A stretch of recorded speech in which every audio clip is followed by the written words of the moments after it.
कहानी में आगे बढ़ने से पहले अगर सच्ची और दिल को छू लेने वाली क्लासिक हिंदी कहानियाँ आपको सच में सुकून देती हैं तो सब्सक्राइब करना मत भूलिए। आपका एक छोटा सा क्लिक हमारी मेहनत को नई ऊर्जा और नई उड़ान देता है।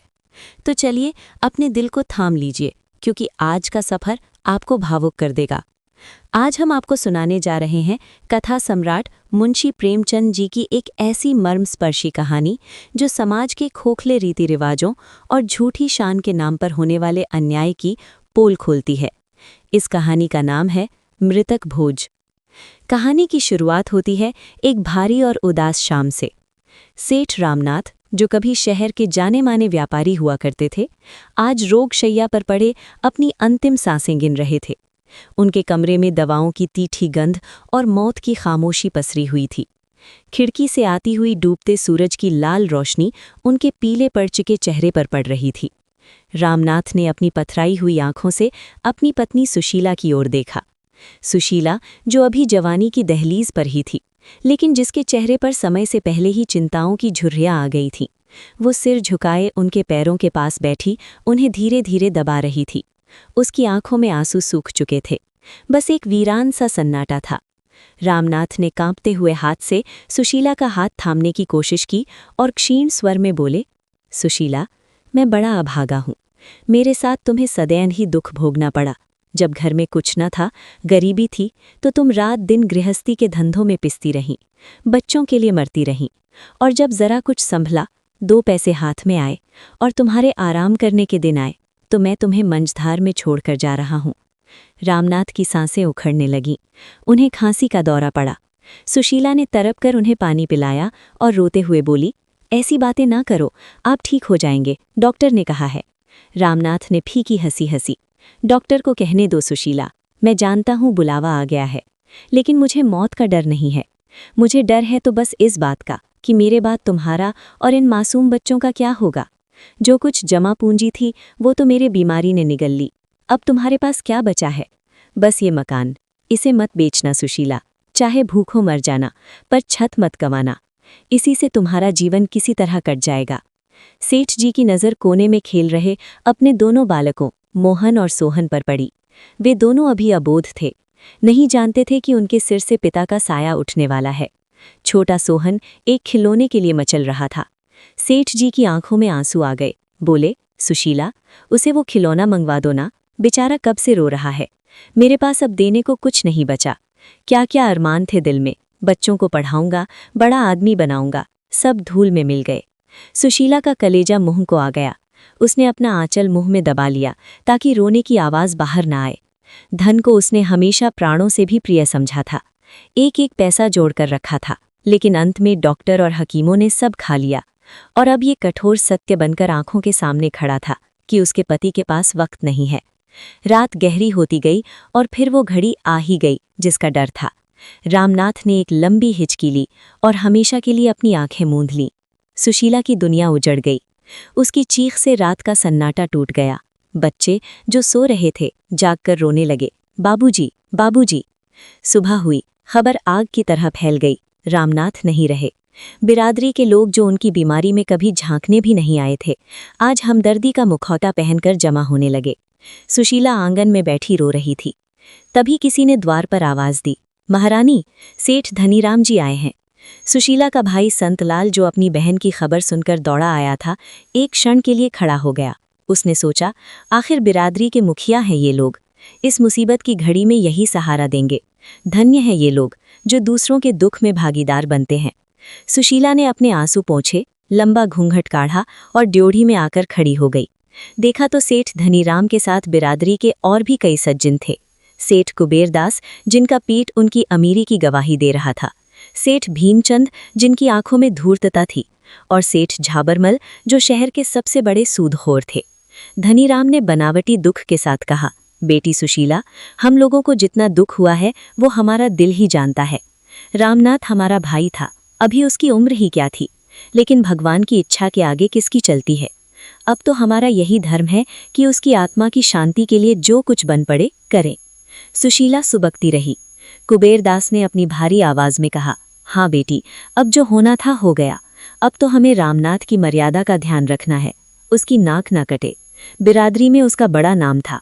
उसका मृतक भोज ऐसा होना चाहिए कि दुनिया याद रखे। सुशीला कांप गई।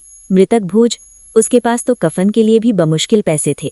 उसने दबी जबान से कहा, सेठ जी, घर की हालत आप जानते हैं। बीमारी में सब कुछ स्वाहा हो गया। मेरे पास अब कुछ नहीं बचा। बच्चों का मुंह देखिए। झाबरमल ने तीखे स्वर में कहा, अरे ये तो क्या हुआ? रामनाथ ने क्या कुछ नहीं छोड़ा? इतना बड़ा मकान है और फिर बिरादरी की इज्जत का सवाल है। क्या रामनाथ की आत्मा को तुम भूखा रखोगी? क्या उसे प्यासा भेजोगी? अगर उसका क्रियाकर्म भोज ठीक से ना हुआ तो उसकी आत्मा प्रेत बनकर भटकेगी। क्या तुम ये चाहती हो? धनीराम ने समझाया, अरे पगली, मकान क्या साथ जाएगा? रामनाथ की आत्मा से बढ़कर है मकान। और फिर जब तेरे लड़के सयाने हो जाएंगे तो कमाकर दूसरा मकान बना लेंगे। अभी तो धर्म का काम कर। देख, कुबेरदास जी बड़े दयालु हैं। वे तेरे इस मकान को खरीदने को तैयार हैं। कुबेरदास ने मगरमच्छ के आंसू बहाते हुए कहा, हाँ भाई, मैं तो बस मदद करना चाहता हूँ। वैसे बाजार में मंदी है, मकान के कोई 15,000 भी नहीं देगा, पर मैं रामनाथ का दोस्त हूँ, इसलिए मैं तुझे 20,000 रुपये दे दूंगा। 10,000 रुपये भोज में लग जाएंगे, बाकी 10,000 तेरे पास बचेंगे, मज़े से खाना पीना। संतलाल ने विरोध किया, 20,000 रुपये सेठ जी? इस मकान में 1 लाख से कम नहीं लगा है। ये दिन दहाड़े डकैती है। लेकिन पांचों ने मिलकर संतलाल को चुप करा दिया। बीच में मत बोल, बड़ों के बीच में टांग अड़ाता है। मजबूर, लाचार और डरी हुई सुशीला ने मकान बेचने के कागज पर अंगूठा लगा दिया। उसकी आंखों के सामने उसके बच्चों का भविष्य नीलाम हो गया। सिर्फ एक दिन के दिखावे के लिए मृतक भोज की तैयारियां शुरू हुईं। पूरा मोहल्ला, पूरी बिरादरी उमड़ पड़ी। सुशीला के घर के बाहर बग्घियों और मोटरों की कतारें लग गईं। हलवाई बैठे, कढ़ा चढ़े, पूरियां तलने लगीं, मिठाइयां बनने लगीं, घी की खुशबू उड़ने लगी। आंगन में दरी बिछी, सैकड़ों ब्राह्मण और बिरादरी के लोग पंगत में बैठे। वाह, क्या मालपुए बने हैं! रामनाथ ने मरते मरते भी नाम कर दिया। धन्य है ऐसी पत्नी जिसने पति की नाक रख ली। लोग खा रहे थे, उंगलियां चाट रहे थे और डकारे ले रहे थे। और उधर ड्योढ़ी के अंधेरे कोने में बैठी सुशीला अपने बच्चों को छाती से लगाए रो रही थी। वो देख रही थी कि कैसे उसके घर की एक एक ईंट उसके बच्चों के मुंह का निवाला इन लोगों के पेट में जा रहा है। आज मृतक भोज नहीं था, बल्कि सुशीला और उसके बच्चों के भविष्य का भोज हो रहा था। गिद्ध मांस नोच रहे थे। भोज खत्म हुआ, वाहवाही हुई, बिरादरी चली गई। बचा क्या? मकान बिक चुका था। कुबेरदास ने जो 20,000 रुपये देने का वादा किया था, उसमें से 10,000 रुपये भोज में उड़ गए, 5,000 पुराने कर्ज में कट गए, बचे सिर्फ 5,000। 1 महीने बाद कुबेरदास के मुनीम ने आकर कहा, सेठ जी ने कहा है मकान खाली कर दो, उन्हें अब इसमें अपना गोदाम बनाना है।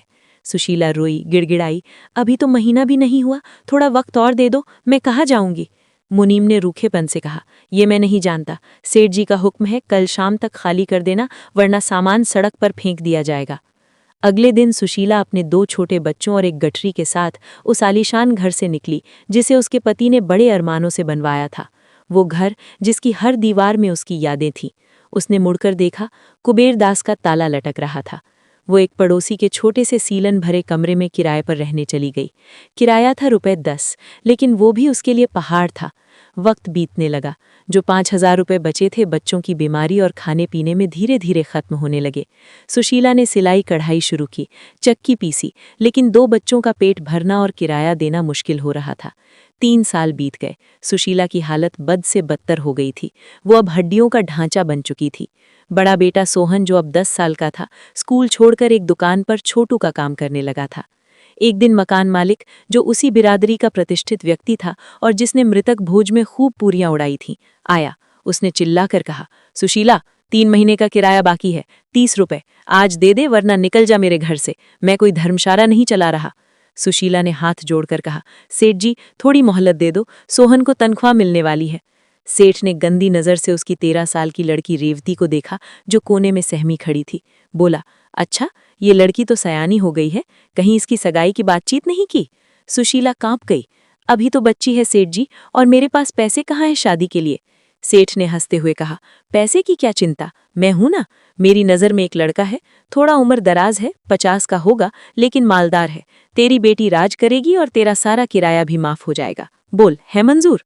सुशीला को लगा जैसे किसी ने उसके मुंह पर तमाचा मार दिया हो। एक 50 साल के बूढ़े से उसकी फूल सी बच्ची की शादी सिर्फ किराए के बदले? उसने शेरनी की तरह दहाड़ कर कहा, निकल जाओ मेरे घर से। मैं भूखी मर जाऊंगी, सड़क पर सो जाऊंगी, पर अपनी बेटी को किसी बूढ़े के गले नहीं बांधूंगी, अपनी बेटी का सौदा नहीं करूंगी। खबरदार जो दोबारा ऐसी बात की। सेठ खिसिया कर चला गया, लेकिन जाते जाते धमकी दे गया, ठीक है, कल तक किराया दे देना, वरना सामान बाहर होगा। अगली सुबह सुशीला को घर से निकाल दिया गया। वो अपने बच्चों को लेकर सड़क पर आ गई, न सिर पर छत न पेट में दाना। उसने मदद के लिए उसी सेठ धनीराम का दरवाज़ा खटखटाया जिसने भोज की सलाह दी थी। धनीराम ने नौकर से कहलवा दिया, सेठ जी पूजा में है, मिल नहीं सकते। वो कुबेरदास के पास गई जिसने उसका मकान खरीदा था। कुबेरदास ने कहा, अरे अब मैं क्या करूं, मैंने तो पूरे दाम दिए थे, अब तू जाने तेरा काम जाने। जिन लोगों ने उसकी इज्जत बचाने के नाम पर उसका घर बिकवाया था, आज वे उसे पहचानने से भी इनकार कर रहे थे। अंत में एक गरीब बूढ़ी विधवा जो सब्जी बेचती थी और जिसे बिरादरी नीची नज़र से देखती थी, उसने सुशीला का हाथ थाम लिया। उसने कहा, बेटी, मेरे पास महल तो नहीं है, पर एक टूटी झोपड़ी है, तू वहाँ रह ले। मैं भी अकेली हूँ, तू भी अकेली, मिल बांट कर खा लेंगे। उस दिन सुशीला को समझ आया कि इंसानियत महलों में नहीं, झोपड़ियों में बसती है। लेकिन मुसीबतें खत्म नहीं हुईं। बरसात का मौसम था। छोटा बेटा मोहन बीमार पड़ गया। उसे टाइफाइड हो गया। दवा के लिए पैसे नहीं थे। सरकारी अस्पताल में भीड़ थी, डॉक्टर देखते नहीं थे। सुशीला ने अपनी बेटी रेवती को भेजा, जा बेटी, बड़े पंडित जी के पास जा, उन्होंने भोज में खूब दक्षिणा ली थी, उनसे कह मेरा बेटा मर रहा है, कुछ मदद कर दें। रेवती गई। पंडित जी ने दूर से ही भगा दिया, जा, यहाँ कोई खैरात नहीं बट रही, कर्मों का फल है, भोगो। रेवती खाली हाथ लौटी। उस रात मोहन माँ की गोद में तड़पते हुए बिना दवा के दम तोड़ गया। सुशीला पत्थर हो गई, उसकी आंखों से आंसू भी नहीं निकले। उसने आसमान की तरफ देखकर कहा, हे भगवान, ये कैसा न्याय है। मैंने समाज की बात मानी, धर्म निभाया, अपना सब कुछ लुटा दिया, और बदले में मुझे क्या मिला? मेरे बच्चे की मौत। मोहन की मौत ने सुशीला को तोड़ दिया। वो बीमार रहने लगी। अब घर की जिम्मेदारी नन्ही रेवती के कंधों पर आ गई। वो 14 साल की थी, लेकिन हालात ने उसे बड़ा बना दिया था। वो सुबह उठकर दूसरों के घरों में बर्तन मांजती, झाड़ू लगाती और शाम को माँ के लिए दवा और रोटी लाती। सुशीला चारपाई पर पड़ी पड़ी अपनी बेटी को घिसते हुए देखती और खून के आंसू रोती। एक दिन कुबेरदास की नज़र रेवती पर पड़ी। वो सुंदर थी। कुबेरदास ने रेवती को अपनी दुकान पर बुलाया और कहा, बेटी, तू क्यों इतनी मेहनत करती है? तेरी माँ बीमार है, तू मेरी बात मान ले, मैं तुझे रानी बनाकर रखूंगा। ये कहकर उसने रेवती की तरफ एक नोट फेंका।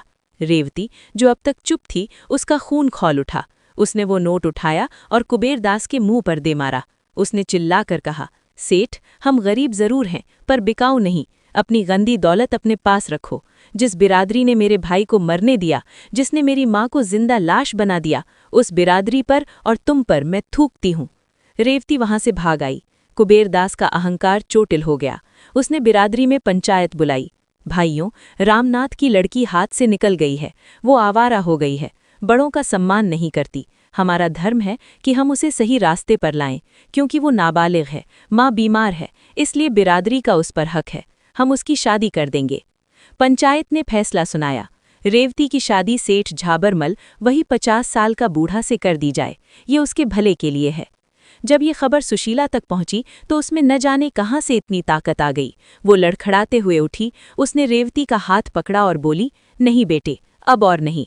मैंने एक बार गलती की थी, समाज के डर से अपना घर बेच दिया, अपना बेटा खो दिया। अब मैं तुझे नहीं खोऊंगी, ये भेड़िए तुझे नोच खाएंगे।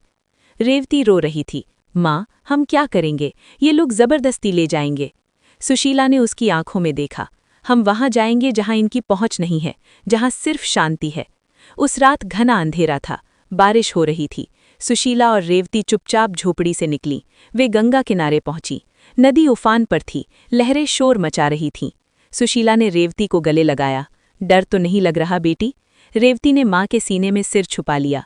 नहीं माँ, तुम्हारे साथ तो नर्क भी स्वर्ग है, बस इन जालिमों से बचा लो। सुशीला ने आसमान की तरफ देखा।